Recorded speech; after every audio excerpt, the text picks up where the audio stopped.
అందరికీ నమస్తే అండి. అంబటి రాయుడు మనందరికీ కూడా ఒక క్రికెటర్గా తెలుసు.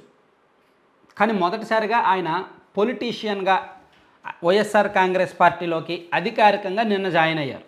సీఎం జగన్మోహన్ రెడ్డి గారు ఆయనకు మెడలో కండువా కప్పి పార్టీలోకి ఆహ్వానించారు. గుంటూరు లోక్సభ నుంచి అంబటి రాయుడు గారే పోటీ చేసే అవకాశం ఉంది. దాదాపుగా 99% అదే ఖాయం. సో అంబటి రాయుడు గారు పొలిటికల్గా రిస్కీ అడుగులు వేస్తున్నారు. ఆయన క్రికెటర్గా అంత సక్సెస్ కాలేకపోయాడు. టాలెంట్ ఉంది, మంచి టాలెంట్ ఉంది, మంచి బ్యాట్స్మెన్. కానీ ఎందుకు అంత సక్సెస్ కాలేకపోయాడు? ఇంటర్నేషనల్ అంతర్జాతీయ స్థాయిలో అంత సక్సెస్ అవ్వలేదు. ఐపీఎల్లో కూడా చాలా అప్పుడప్పుడు మాత్రమే మంచి ఇన్నింగ్స్ ఆడాడు. సరే, ఎలాగైనా సరే ఆయన ఒక ఇంటర్నేషనల్ క్రికెటర్ కాబట్టి ఆయనకంటూ ఒక నేము ఫేము అన్నీ ఉన్నాయి కాబట్టి ఆ బ్రాండ్తో, తనకు వచ్చిన బ్రాండ్తో రాజకీయంగా అడుగులు వేయాలనుకొని సెకండ్ ఇన్నింగ్స్ ప్రారంభిస్తానని చెప్పి వైసీపీకి అనుకూలంగా మారి వైసీపీ తరఫున కొన్నాళ్ళు తిరిగి చివరికి వైసీపీలో జాయిన్ అయ్యాడు. బాగానే ఉంది. అయితే ఆయన సెలెక్ట్ చేసుకున్న నియోజకవర్గం లేదా ఆయన్ను ఆ పార్టీ పంపిస్తున్న నియోజకవర్గం రిస్కీ నియోజకవర్గం. ఉన్నదన్నట్టు చెప్పుకోవాలంటే అంత ఆషామాషి వ్యవహారం కాదు. అక్కడ నుంచి అంబటి రాయుడు గారు పోటీ చేసి గెలవడం అంత ఈజీ కాదు. గుంటూరు పార్లమెంట్ పరిధిలో అక్కడ అనేక కారణాలు ఉన్నాయి. ఆయన గెలవలేడు అని చెప్పడానికి మనం ఒక 5 కారణాలు ఈజీగా చెప్పొచ్చు. అందులో మొదటి కారణం, గుంటూరు పార్లమెంటు పరిధిలో రాజధాని అంశం ఎక్కువ. రాజధాని సెంటిమెంట్స్, రాజధాని ఎమోషన్స్ ఎక్కువగా ప్రభావం చూపిస్తాయి వచ్చే ఎన్నికల్లో. మంగళగిరి నియోజకవర్గం, తాడికొండ నియోజకవర్గం, ఈ ప్రాంతాలు, ఈ నియోజకవర్గాలన్నీ కూడా, ఈవెన్ గుంటూరు వెస్ట్, ఈస్టు లాంటి నియోజకవర్గాలు, పొన్నూరు లాంటి నియోజకవర్గాల్లో కూడా రాజధాని ప్రభావం ఎక్కువగా ఉంటుంది. రాజధాని అమరావతిని జగన్మోహన్ రెడ్డి గారు నాశనం చేశారు అనే ప్రభావం ఆ చుట్టుపక్కల వాటర్లో ఎక్కువగా ఉంటుంది. కాబట్టి వైసీపీ ఎంపీ సీటు అది గెలవడం అంత ఈజీ కాదు. రెండోది సామాజిక ప్రభావం.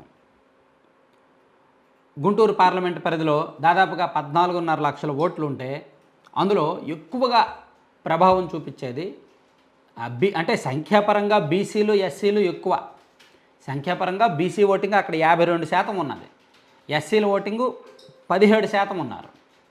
కానీ సామాజిక అంశాలు చూసుకుంటే రాజకీయ పెత్తనం ఎక్కువగా కమ్మ సామాజిక వర్గం చేతుల్లోనే ఉంది.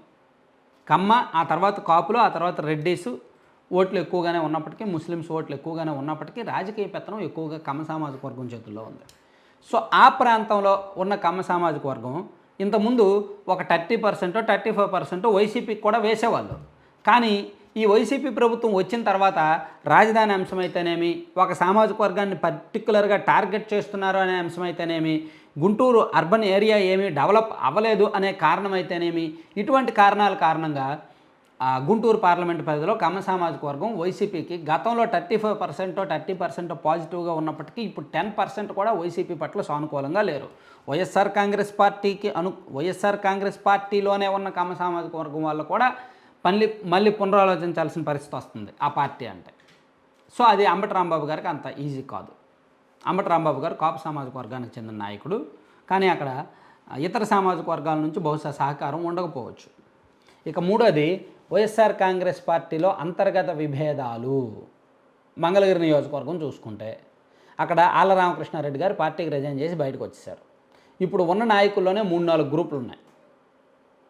అలాగే తాడికొండ నియోజకవర్గంలో కూడా ఒకవైపేమో డొక్కా మాణిక్య వరప్రసాద్ గారు, ఒకవైపు కత్తిరి సురేష్ గారు ఎవరికి వాళ్ళు సీట్ల కోసం, టికెట్ కోసం ప్రయత్నిస్తున్నారు. ఎవరి గ్రూపులు వాళ్ళకు ఉన్నాయి. అలాగే పొన్నూరు నియోజకవర్గంలో సిట్టింగ్ ఎమ్మెల్యే కిలారు వెంకటరామయ్య గారికి సీట్ వస్తారో లేదో డౌట్. ఆయనకి ఇవ్వకపోతే ఆయన వర్గం తిరుగుబాటు చేసే అవకాశం ఉంది. అది కూడా ఒక రకంగా వైసీపీలో గ్రూపులకు సమస్య అవుతుంది. మరోవైపు పత్తిపాడు నియోజకవర్గం, మేకతోటి సుచరిత గారిని తీసుకొచ్చి వేరే నియోజకవర్గం ఇన్ఛార్జిగా ఇచ్చారు. ఈ నియోజకవర్గంలో వైసీపీలో 3 గ్రూపులు ఉన్నాయి. సో ఇక్కడ ఈ నియోజకవర్గం అంటే మనం ఇలా చూసుకుంటే గుంటూరు పార్లమెంటు పరిధిలో 7 అసెంబ్లీ నియోజకవర్గాలకు గాను 4 అసెంబ్లీ నియోజకవర్గాల్లో వైసీపీలో వ్యతిరేక గ్రూపులు ఉన్నాయి.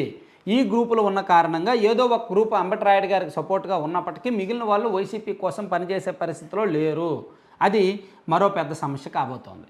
ఇక అన్నిటికీ మించి గుంటూరు పార్లమెంటు తెలుగుదేశం పార్టీ పునాదులు స్ట్రాంగ్గా ఉన్నాయి.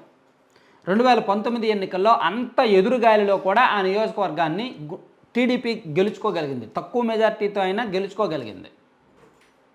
2014లో కూడా గల్లా జయదేవ్ గారు ఈజీగా గెలిచారు అక్కడి నుంచి.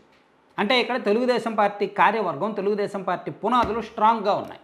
సో ఇక్కడ నుంచి వైసీపీ గెలవడం అంత ఈజీ కాదు. అంటే అంబటరాయుడు గారు ఎంచుకున్న సీటు బహుశా ఆయన పొలిటికల్ కెరీర్కి రిస్కీ స్టెప్ ఏమో. ఒకవేళ ఆయన ఓడిపోయారు అనుకోండి, పార్టీలో విలువ ఉంటుందా, వైసీపీలో విలువ ఉంటుందా? ఒక 4 నెలల తర్వాత కనీసం ఆయనకు అపాయింట్మెంట్లు దక్కుతాయి ఆ పార్టీ పెద్దలవి. సో ఇవన్నీ కూడా ఆలోచించుకోవాలి. మరో సీటో అయితే పర్వాలా, సేఫ్ జోన్లో ఉన్న సీట్ అయితే పర్వాలా, కానీ ఇటువంటి సీట్లు మాత్రం అంత ఈజీ కాదు. Thank you.